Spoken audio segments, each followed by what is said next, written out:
няколко начина как да накарате парите си да работят за вас. Инвестиции на борсата. Акциите и фондовете представляват възможност за дългосрочен растеж.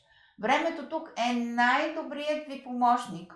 Колкото по-рано започнете, толкова по-големи са печалбите в дългосрочен план. След това, недвижими имоти.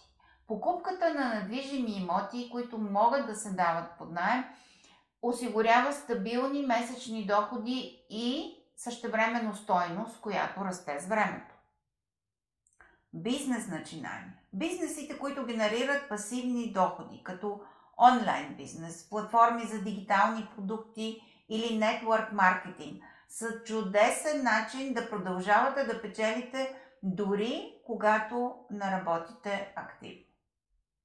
Четвърто, злато или други активи. Инвестирането в злато, криптовалути на днешно време или други алтернативни активи може да осигури стабилност и дългосрочен растеж на вашето богатство.